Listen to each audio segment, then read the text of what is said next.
Pearson. I'm sure that name is familiar to the teachers in the audience. For the others of you, I don't mean Lester B. Pearson, I don't mean Pearson Airport or Pearson College, or even Sally Pearson, the world's champion Australian hurdler. I mean Pearson PLC, Public Limited Company, the world's largest education corporation. It's gobbling up its competitors at a ferocious rate to get to the size where it rivals governments in setting policies for where education is going. And where's education going? Personalized learning using technology. If that phrase sounds familiar, it's because it's the education ministry's mantra. And it's also Pearson's business plan. Coincidence? Great minds think alike? Conspiracy theory? I'll let you decide.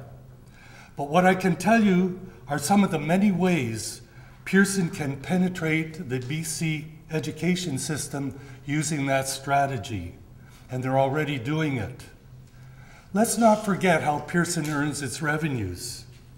Looking at the BC education budget, in the current fiscal year, Board of Education budgeted operating expenditures, what the boards are actually spending this year, totaled just over $5 billion. It's a lot of money.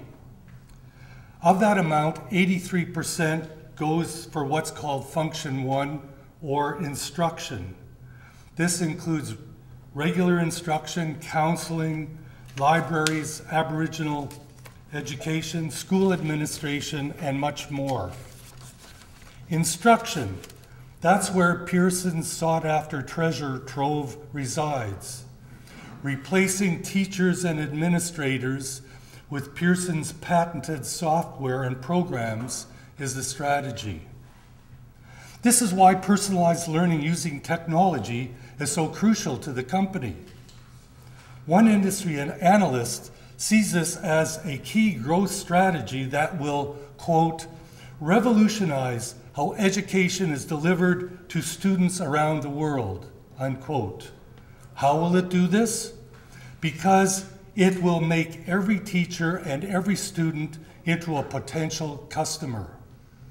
It's an astonishing concept. Every student and every teacher, a customer. I'll be giving some examples.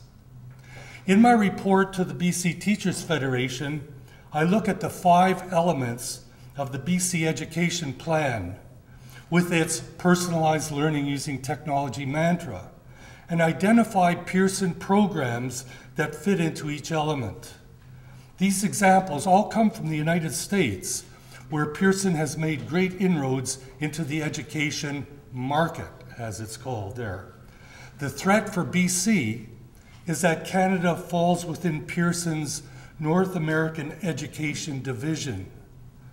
What happens south of the border can happen here. The education plan was introduced in 2011 by then Minister George Abbott and is being followed closely by the new minister, Peter Fassbender. This suggests to me that senior bureaucrats in the ministry are behind the plan. Element number 1 is personalized learning. And what could be more personalized than Pearson's partnership with a company called Newton? That's Newton with a K. Combine Isaac Newton with knowledge, and that's Newton. Newton software is used in online classes, and that's where we're heading. It watches students' every move, their scores, their speed, their accuracy, delays, keystrokes, clickstreams, and drop-offs. Of course, personalized learning has always existed. That's what teachers do every day.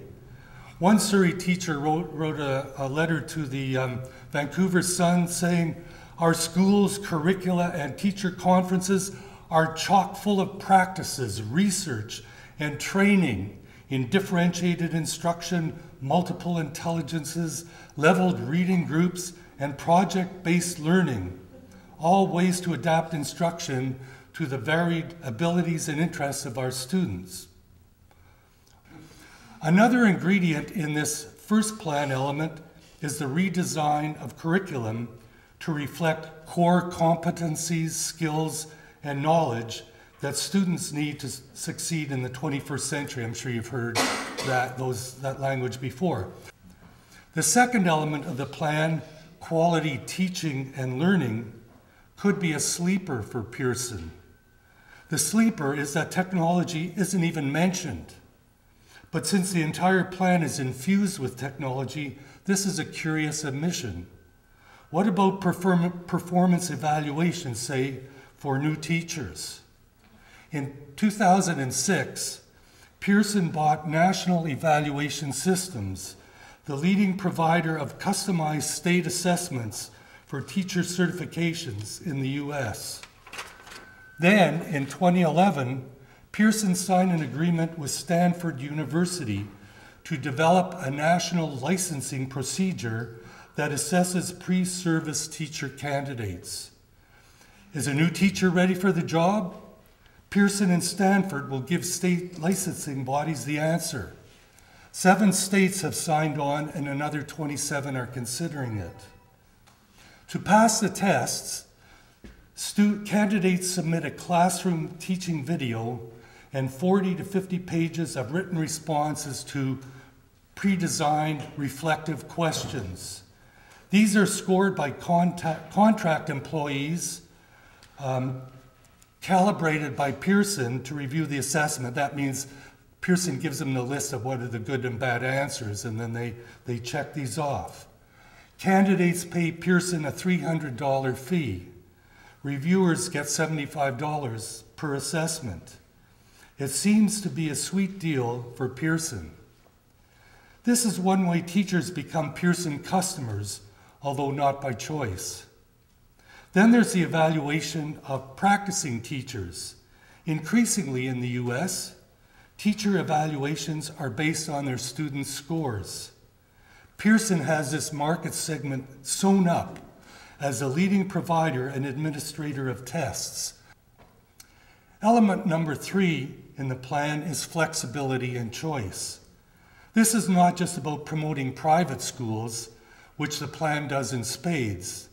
And here I want to change focus for a minute and look at the other report I did for the BCTF about the Fraser Institute school report cards. My study deconstructs the report card and exposes the flaws and fallacies in it. A common Fraser Institute technique is to magnify small differences. Let's say 3 of us write a test and our scores are 6, 5, and 4. Well, what they do is they expand that to a 10. So 6 becomes 10, 5 becomes 5, and 4 becomes 0. And that's the way they get the spread in the school rankings that show these dramatic differences between schools. Magnifying small differences. Double counting is another well-used technique that magnifies differences. One West Vancouver real estate agent wrote on his website that, quote, independent assessments of educational institutions, such as the Fraser Institute's annual ranking of BC schools, that's pretty funny, eh? Consistently place West Vancouver schools in the upper echelons. So buy real estate in West Vancouver. One parent obtained Fraser Institute school rankings to support his claim for custody of his children in an action in the BC Supreme Court.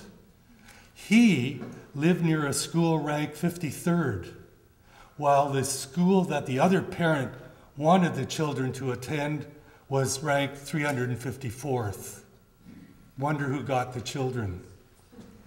The Fraser Institute did its first report card in 1998. We're into year 17 of this exercise. Repetition. This is crucial to change public perception repeat the same message year after year after year, and presto, it becomes part of the accepted landscape of ideas. And add numbers. People feel insecure about numbers, so you can always prey on their insecurity. So what's the frame? Competition and choice are good, and it is working. We're moving from an era of equal opportunity and collective experience to individual competition and choice. Teachers and public education supporters need a countervailing frame. This needs a lot of work. I honestly don't know what it will take to turn the climate of ideas around in this regard. So back to the ministry's education plan and the third element of flexibility and choice. More choice for students and families with respect to how, when, and where learning takes place. That means promoting private schools. It also means online learning. Now, I think the school districts and ministry are doing a pretty good job of satisfying this need. But I should also point out that Pearson, back to Pearson, is the second largest operator of online schools in the United States. In 2011, it purchased Connections Education and crossed the line from supporting schools to operating them. It now operates online charter schools in 21 states. We don't have charter schools in BC yet, but in the States, they are the preferred method for undermining public education, and we maybe could talk about that later. The fourth element in the education plan is high standards, and here we get into the controversial area of testing. Whatever happens here in BC, I want to note that Pearson dominates the American school testing market, having spent over $3 billion to gain control of the leading providers and producers of tests. The company has contracts with multiple state education agencies. Pearson also has a product called SchoolNet Instructional Management System that bundles attendance, grades, benchmark, and state standardized tests for each student and helps school districts, quote, boost our test scores in all subjects. The fifth element in the education plan is to develop an improved provincial student information and reporting system to help teachers plan a more personalized learning experience.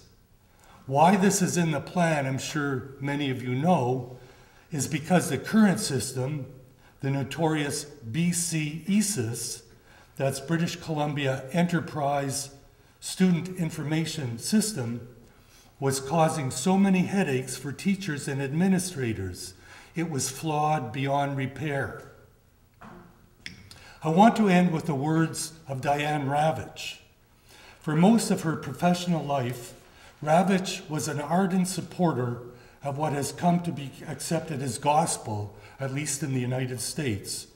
Education needs to be reformed through testing, through choice, and that's vouchers and charters, through accountability, and that's teacher testing and merit pay, and through markets.